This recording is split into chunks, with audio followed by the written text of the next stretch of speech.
Good afternoon. Sanibonani. Ninjani. Niyaphila. Asithembe niyaphila bafethu. Angibonga futhi nginamukela ngokuthi nibe khona la. Ngibonga ngokusupporta le channel ngendlela enenza ngayo. Ngicela uma ungaka-subscribe kumfoka Mkhonza TV and podcast lapha ku YouTube wenze kanjalo. Uphinde ufollow wena la ku TikTok. Ngiyabonga kakhulu.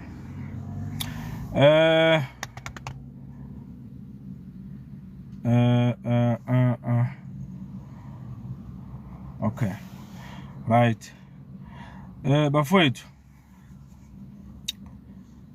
Ake ngiqale nje ngidlulisa ukubonga kubo bonke abantu basemkhondo eWard 14 abaphumile bayovota nge-15 kuma special vote baphinde baphuma bayovota nge-17 December izolo. Sibonga bonke abaphumile ukuthi bawusebenzise ilungelo labo lokuvota. Libalekile ilungelo lokuvota ukuthi ulisebenzise. It's very, very important. Bese siphinde ke sibongela iqembu le-ANC ngokuthi ilona eludlela umhlanganiso. Okay, nakuba kuneyikhalo ezithile nje kodwa ngoba imiphumela isize yaphuma akusekho sisengakushintsha njengamanje. So ingakho sithi asiyibongele i-ANC. Simbongele nomfoka Motha ukuthi awine njengekhansela la se-Ward 14 emkhona. Bese sibuya ngapha kwi-MK Party candidate MK Party uFortune Mnisi. Sithi hard luck mfowethu ngokungaphumeleli. Ungaphumeleli ke kwakho ukungaphumeleli kwe-MK Party. Ungazizwa engazuthi ngawe lento. Kodwa i-MK Party engaphumelelanga ukuwina le ward. Yiloko nje sifuna ukusho ukuthi si-MK Party asikhonanga ukuwina le ward. Sibongele i-ANC ngokuthi iyona ewinile. Kodwa kulabo abavotele i-MK Party abangaphezulu kwa-400 siyabonga kakhulu. Asikuthathi kancane lokho enikwenzile ukubonisa wonke umuntu ukuthi nikhona lapha eWard 14 futhi niyakholelwa ku-MK Party. Siyanibonga kakhulu ngakho konke enikwenzile. Sithemba ukuthi ke nakuma-elections azayo ma-local government elections nizophinde niqhamuke futhi. Njengoba nje nivotile izolo nathi MK Party kwangathi futhi ningaphinde nenze kanjalo nakuma-elections azayo. Nime kanjalo nje. Nime ne-MK Party ngoba iyona eza noshintsho. So injalo ke siyanibonga kakhulu. Siphinde sibongele ke i-AFP ukuthi winile lapha eMfolozi. Yadla umhlanganiso yaphinde yalandelwa ke iyona i-MK Party ebe unumber 2 eMfolozi.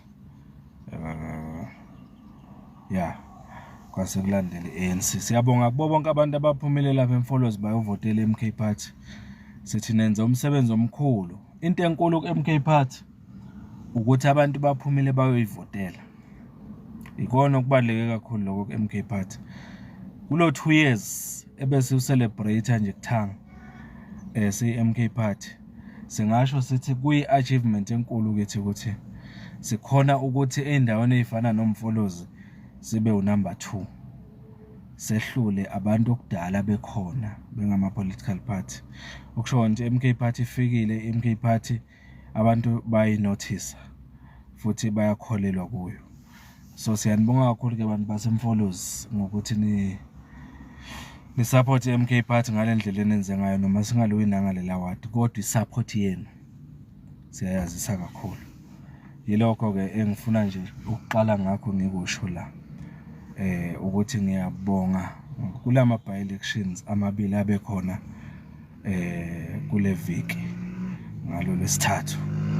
Siyabonga kakhulu ukuthi siyibonile i-support ye-MK Party ivotelwa ngale ndlela.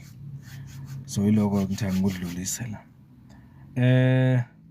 Inhloso enkulu yokuthi ngenze le video kahle kahle le ukuthi ngizokhuluma nestatement esiphume ku-MK Party namhlanje njengoba ziyi-18 December. Empeleni angizanga ukuzongena deep. Ngizophawula nje ukuthi i-MK Party namhlanje ishiwe istatement noma ikhiphe incwadi ethi ifuna ukuzocacisa ukuthi yona njenge-MK Party ayikaze yayisupporta nanini i-amendment bill le ye-Immigration Act of 2024. Ayizange MK Party support isho njalo.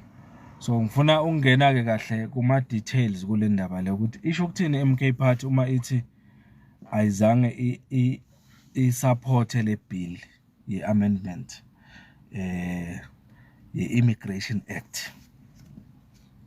Ngizongena kahle kusasa.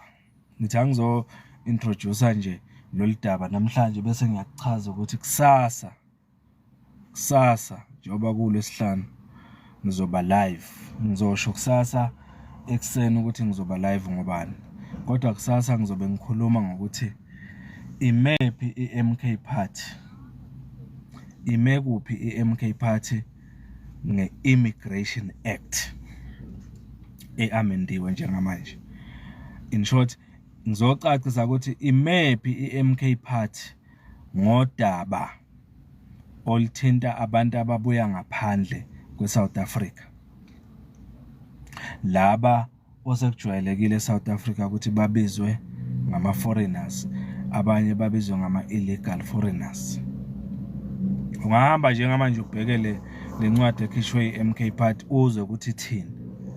Yebo, ungangena lapha ku-Facebook ungene futhi kuma platforms e-MK Party uzoyithola le ncwadi ekhishwe i-MK Party echazayo ukuthi imephi ngalo daba le-Immigration Act. Ngizolethula kusasa ngil-unpack ukuthi ithi ngalo daba i-MK Party bese siyakhona ukuthi silihlaziye nawe live la ukuthi uthini ke kuloko okushiwo i-MK Party odabeni lwabantu bokufika babuya ngaphandle.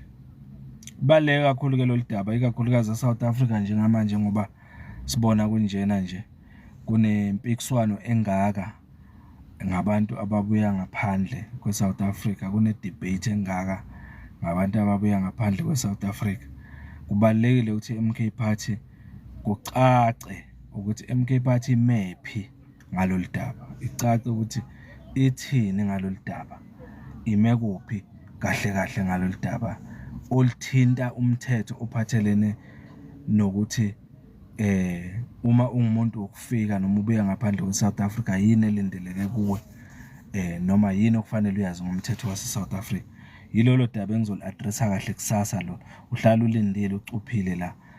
Okuhle ngale channel ukuthi kwezinye indawo udaba olunjengalolu luchazwa ngesingisi, ne-MK Party lichaza ngesingisi, kodwa la sibese sithatha leso singisi ke sichazwe i-MK Party sisihlahlele ngesiZulu, sisicacise ngesiZulu ukuthi ime kuphi MK Party odandle kweSouth Africa. Yilo kuzobe sicacisa ke kusasa singene details kukho, ngoba abantu abaningi njengamanje badidekile ukuthi MK Party ayikho clear kahle ukuthi ime kuphi ngodaba lwabantu ababuya ngaphandle kweSouth Africa, ime kuphi futhi ngendaba ye-Immigration Act le amendiwe noma echitshiyelwe eyakhishwa i-Department of Home Affairs yavunywa naseParliament. I-MK Party imephi ke kuloko sokucacisa kahle kusasa. Yiloko nje bafethu akukho okuningi. Umfoka Mkhonza lo, asidibane ke kusasa sengena kulolu daba deep selicacisa ukuthi imephi i-MK Party kulo. Ngiyanibonga bafethu, ngiyanibonga kakhulu. Sibonga futhi nakulabo abavotele i-MK Party even though singawinanga ama-by-elections eMkhondo naseMfolosi. Siyabonga. Sodibana ke kusasa sesixoxa ngalolu daba engilothulela. Ngiyabonga kakhulu, niphile bafethu.